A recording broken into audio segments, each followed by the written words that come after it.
Hey, ¿qué tal, gente de pueblitos? Yo soy Gabo de Agente 05 y aquí estoy con Dayo, ¿Qué onda? Sara, la camarógrafa, y el cometa Halley. Se parece cada 1000 años, ¿no? Sí. Luke de Agente ¿Qué 05, onda? ¿cómo están? estás? Todos los jueves, ya saben, 9:30 de la noche, Alpha Mission Radio, ahí estamos. Escúchanos. En esta ocasión no va a haber quien guíe el video. En esta ocasión, pues el comentarista Dayo va a ser quien guíe pues este video, esta visita. Acompáñenos, por favor.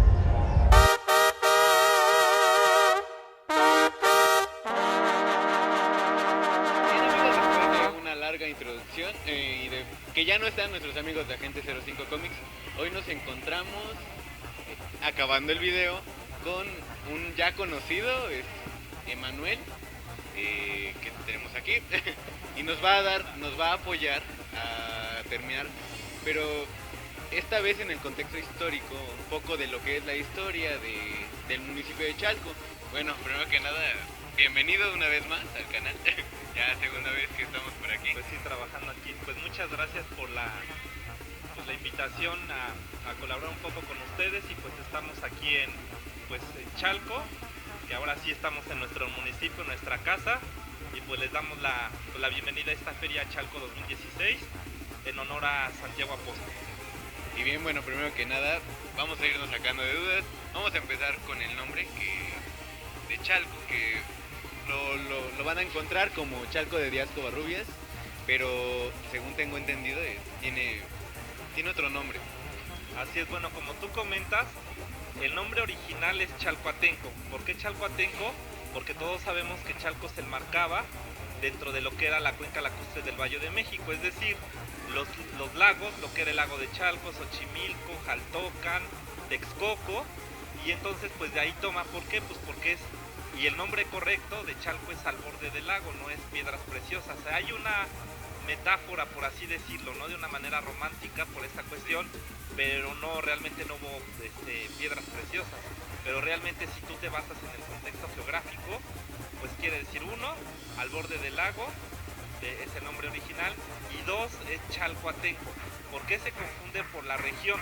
Vamos a hacer como un viaje al pasado y vamos a enmarcar a toda la zona, la mal llamada zona de los volcanes. Ahorita te explico por qué la mal llamada, pero pues era todo un señorío, era la llamada región Chalco-Amecameca. Entonces, si tú vas, por ejemplo, al AGN o haces investigación, en los documentos te aparece Chalco-Ameca, Chalcoatenco, Chalco-Cuchitepec.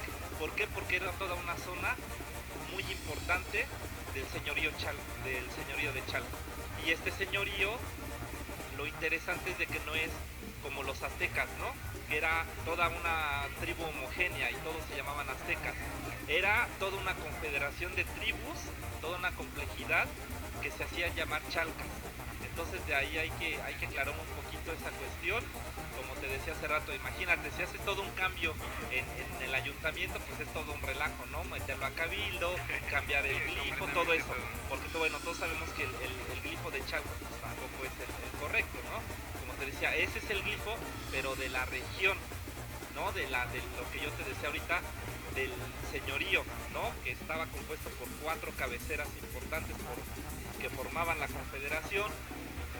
Pero el glifo original de Chalco es igual, un glifo un círculo. Imagínate las 4 rodelas que rodean al círculo grande, imagínatelo, pero sin las 4, el círculo nada más, y el glifo del agua de Chalcoatenco. ¿Por qué? Porque es este lugar al borde del lago.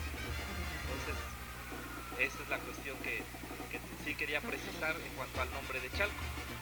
También había observado, bueno, tenemos unas pequeñas con imágenes que nos van a apoyar un poco porque tienen ese aspecto histórico. Las podríamos ir pasando y nos las podrías ir explicando. Por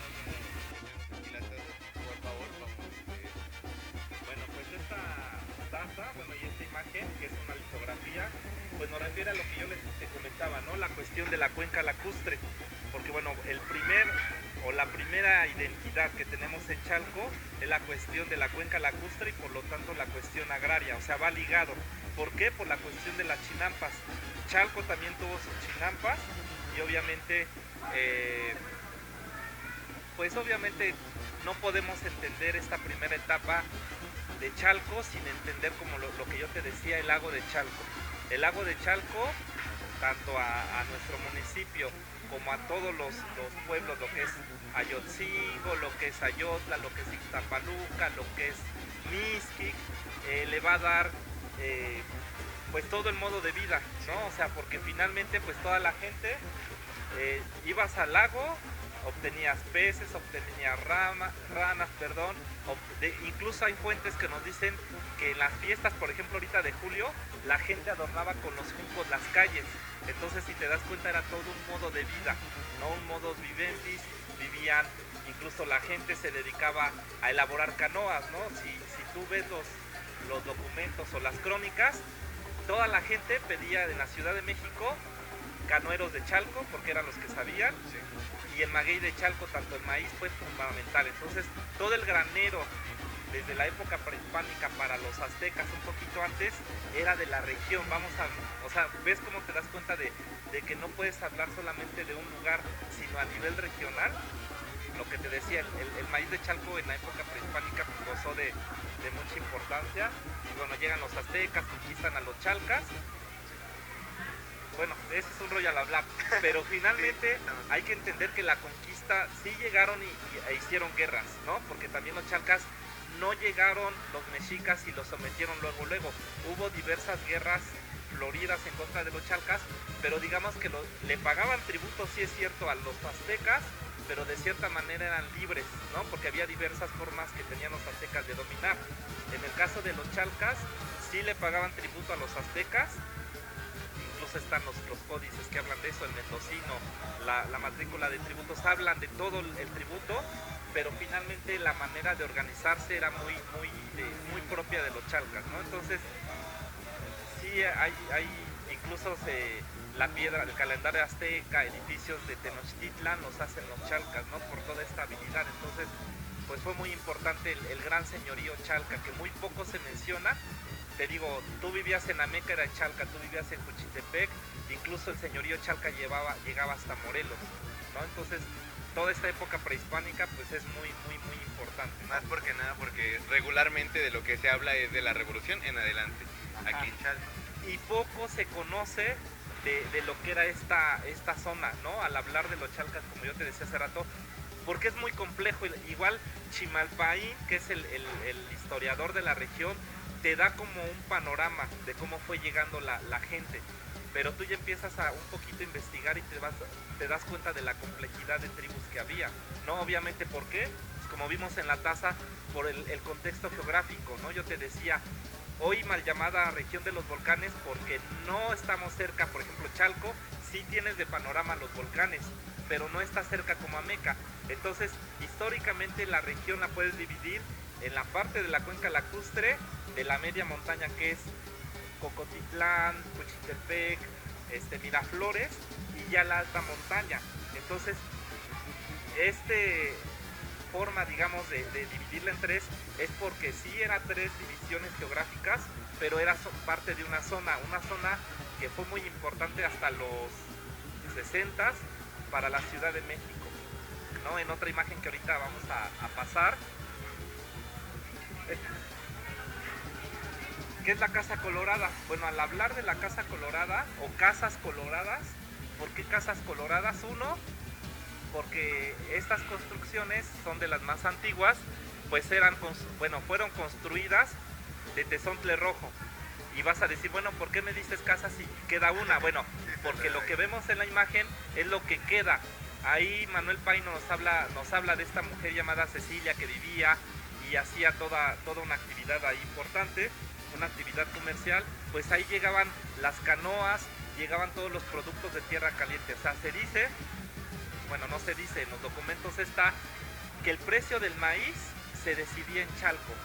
Por eso la Plaza del Viernes fue muy importante, porque como vimos en la imagen, en las Casas Coloradas, todos los productos de tierra caliente, lo que es Morelos, Puebla, Tlaxcala, se depositaban acá. Obviamente hay que notar que Ayotzingo, que es uno de los 13 pueblos de Chalco, estuvo el embarcadero más antiguo, pero pues por la cuestión, como te decía, estratégica y geográfica, entre el embarcadero de Ayotzingo y Chalco, que finalmente el de Chalco es el que cobra más importancia, por la cuestión que es más directo, va a ser el más importante durante la época colonial del siglo XIX, antes de la desecación del lago. Aquí se depositaban, entonces en Chalco era un lugar de depósito para después, como vimos en las imágenes, llevar todos los productos a la Ciudad de México.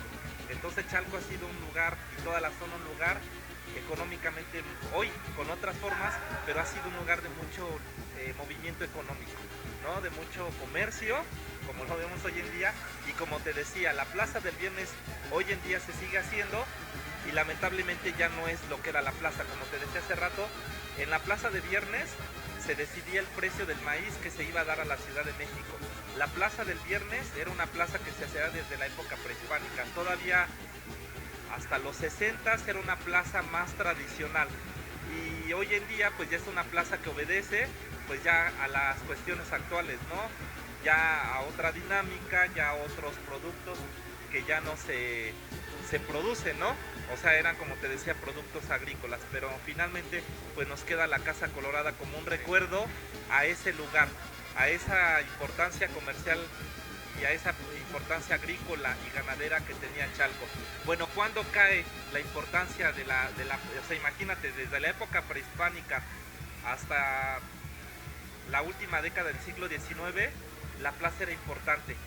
Introducen el ferrocarril, que ahorita vamos a hablar de eso, y es lo que le da o hace que la plaza pierda la importancia. ¿Por qué? Porque ya no es un lugar donde se venden y se ofrecen los productos. Ya con el ferrocarril, que ahorita vamos a ver una imagen, con el ferrocarril estos productos se van a mover, pero ya a nivel regional, ¿no? Ahorita vamos a hablar pues toda la cuestión de pues cómo se da este cambio, ¿no? Sí. Más porque cabe mencionar que hoy en día lo poco que rescatamos de lo que nos acabas de comentar de la plaza es una cosa minúscula. O sea, todavía vienen algunos comerciantes de maíz que traen todavía la hoja, frijol y demás productos, quedan muy pocos. Entonces, si gustas, continuamos con la parte. Bueno, de hecho, ya tocaste un punto importante. Todavía hoy en día, pocos, pero son los comerciantes que vienen de Amecameca, de Tlalmanalco, de Morelos incluso vienen todavía algunos, de Puebla que vienen a vender chiles, por la importancia, o sea, todavía queda ese si tú haces como una entrevista a los comerciantes, a los primeros comerciantes, te dicen, es que mi papá venía a vender maíz, mi papá o mi abuelo incluso venía a vender chiles de Puebla, ¿no? Los famosos chiles poblanos de Puebla, valga la redundancia, pero de San Martín. Entonces, en la imagen que vimos, pues también es un recuerdo a lo que es el ferrocarril. Y vamos otra vez a la importancia de Chalco. Hace rato platicábamos, yo te platicaba de la importancia comercial bueno, no la importancia, Chalco siempre ha sido un lugar de mucha transformación, ¿no? Entonces, ¿cuándo empieza la transformación? Digamos que hoy en día nos pega todavía, empieza en la última década del siglo XIX. ¿Por qué en la última década del siglo XIX? Porque vemos que es cuando en el Porfiriato se empieza a introducir los barcos de vapor, que ahorita estamos viendo la imagen, se empieza a introducir, bueno, de hecho antes se empieza a introducir el interoceánico, lo que hoy conocemos como el Libramiento. Ahí pasaba el interoceánico y llegaba a la estación de la compañía, que esa es otra historia que te vamos a platicar, pero en la estación de la compañía, que es a partir era un ramalito que llegaba a la hacienda de la compañía. Esa es la primera línea del interoceánico, que era pues de México a Veracruz, pero también pasaba por lo que hoy es el Libramiento. El Libramiento pues era una vía que a partir de 1880 más o menos pasa el ferrocarril. ¿Cuándo se da todo este movimiento? A partir de 1884 más o menos es cuando se va a construir el llamado ferrocarril de Tlalmanalco, donde pasaba pues a orillita del lago en la Casa Colorada, como vimos, y llegaba a Tlalmanalco, pero era el primer intento de conectar a la zona. ¿Cuándo se da, digamos que el apogeo, o se da la expansión, digámosle así? se da cuando llega Íñigo Noriega. Íñigo Noriega va a ser un español que llega a finales del siglo XIX y va a ser compadre de Porfirio Díaz. Este compadrazgo, como hoy en día sabemos, las relaciones sociales son importantes y fundamentales, pero imagínate, en ese momento va a ser más. ¿Por qué? Porque Porfirio Díaz le va a dar la apertura al capital extranjero. O sea, no puedes entender la modernización del país y no puedes entender la transformación de México y de la zona y de Chalco si no vemos los capitales extranjeros. Entonces, retomando Íñigo Noriega, este señor va a ser importante y una pieza clave en la zona. ¿Por qué? Porque empieza a meter primero los barcos de vapor, que vimos la imagen, que no era un proyecto nuevo, era un proyecto ya desde mediados del siglo XIX, pero pues ellos meten el primer proyecto de los barcos de vapor, ¿no? Para conectar y como paseo. Cabe mencionar que estos barcos de vapor eran para paseos dominicales. Se dice por ahí que eran para mercancías, pero no. Los paseos y las mercancías eran las canoas, que ya vimos la imagen. Los barcos de vapor era solamente como para paseo dominical y para solamente recorrer. Posteriormente, como te decía, se introducen los ferrocarriles por la calle Guerrero y era algo muy muy interesante, ¿no? Porque ya te dije, el interoceánico, en 1884 meten el ferrocarril de Tlalmanalco y ya después, a partir de 1890, Íñigo Noriega, de lo que te hablaba, introduce dos ferrocarriles, bueno, dos líneas. Sobre el mismo de Tlalmanalco va a pasar el Chalco Río Frío, que pasaba por la autopista y llegaba por lo que es la calle Cuauhtémoc, y el San Rafael y Atlixco, que llegaba por el lado sur. Entonces lo que hacían era un enlace entre lo que es la calle Guerrero y Cuauhtémoc. Hacían esto, se encontraban, o sea, no chocaban, obviamente tenían horarios y todo, pero o sea, imagínate, se entroncaba, o sea, imagínate toda la Chalco Tláhuac, llegaba el San Rafael Atlixco, conectaba, y el Chalco Río Frío, y hay fotografías que ahorita no tenemos, pero hacían esto. Entonces, y la estación Chalco del ferrocarril estaba más o menos por donde está pues una tienda famosa, que ya sabemos cuál es, que está en la calle Guerrero. No podemos decir, no podemos hacer comercial ni nada, pero al ladito, un poquito al ladito, estaba la estación Chalco. Entonces hay documentos que te hablan el costo del pasaje, las estaciones, pero finalmente ahí vemos la importancia que tuvo, ¿no? Y obviamente cómo este señor Íñigo Noriega va a hacer que todos los lugares donde él tenía propiedades, la conexión, ¿no? O sea, lo que le importaba era mover la mercancía, mover la producción, mover todo.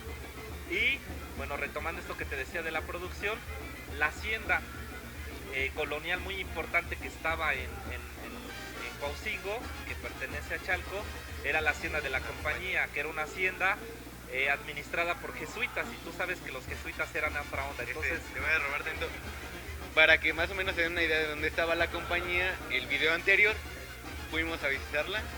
Fue donde salieron en la cabalgata. Entonces te dejo seguir nada más para que te dé una idea más o menos de por dónde está. Y bueno, entonces, como ya dijiste, pues ahí en donde sale la cabalgata era es todavía la hacienda de la compañía. Bueno, ¿de dónde toma el nombre la compañía?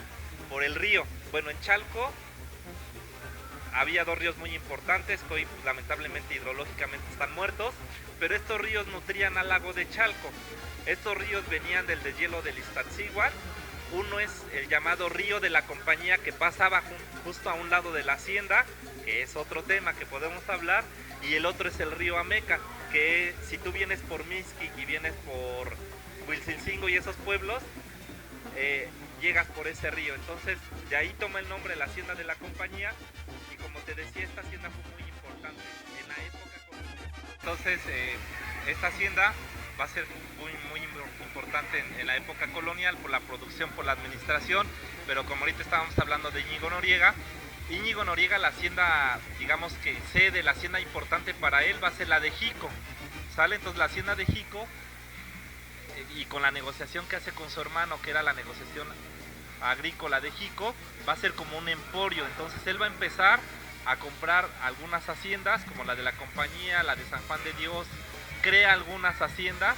O sea, digamos que aquí en la región había haciendas de la época colonial, y con la llegada del porfiriato y con Íñigo Noriega, se van a fundar o se van a hacer haciendas del Porfiriato, o sea, es decir, que junto con haciendas que la mayoría era agrícolas, también van a ser haciendas ganaderas, ¿no? En menor medida, pero pues va a ser esta cuestión, ¿no? Y cabe mencionar que Íñigo Noriega va a comprar lo que fue el rancho de Hernán Cortés, porque en lo que era esta parte de la hacienda de Jico, Hernán Cortés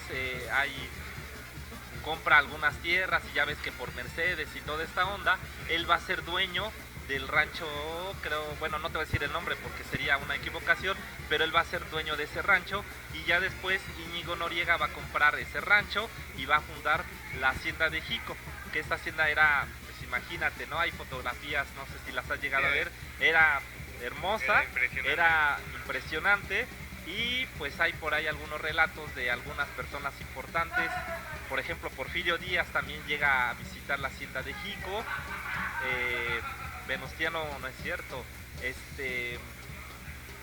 ya se me olvidó, Madero también visita la hacienda de Jico y bueno, Venustiano Carranza visita la hacienda de Jico, pero esta hacienda va a ser importantísima y pues como ya vimos, ¿no? El ferrocarril y toda era una cuestión estratégica de producción y una cuestión muy, muy importante. Entonces eso a grosso modo te podría decir de esta época y bueno, también la cuestión de que estamos hablando de Chalco, bueno, ¿cómo está integrado Chalco? Originalmente, bueno, pues vimos la fotografía, o bueno, dicen los de antes, ¿no? Originalmente, ¿cómo está compuesto Chalco? 4 barrios antiguos, La Conchita, San Antonio, San Sebastián y San Francisco, ¿no? Fueron lo que y de hecho toda la población y toda el movimiento se encontraba de este lado. Bueno, de hecho la Casa Colorada se encuentra en lo que es San Antonio.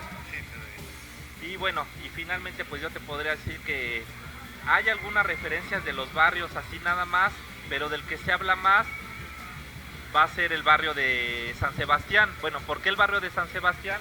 Porque si te das cuenta está a la orilla del lago, ¿no? Estaba en las orillas, se han encontrado vestigios prehispánicos y en la desecación del lago de Chalco, que ahorita vamos a hablar un poco más, tú sabes, bueno, que Jico Nuevo, que es uno de los pueblos de Chalco, es donde se trae a la población de Jico Viejo, ¿no? Que se conoce. Sí. Entonces, bueno, finalmente se traen ahí a ese lugar, pero uno de los lugares donde se tenía pensado, y así lo dice el documento, en el viejo barrio de San Sebastián.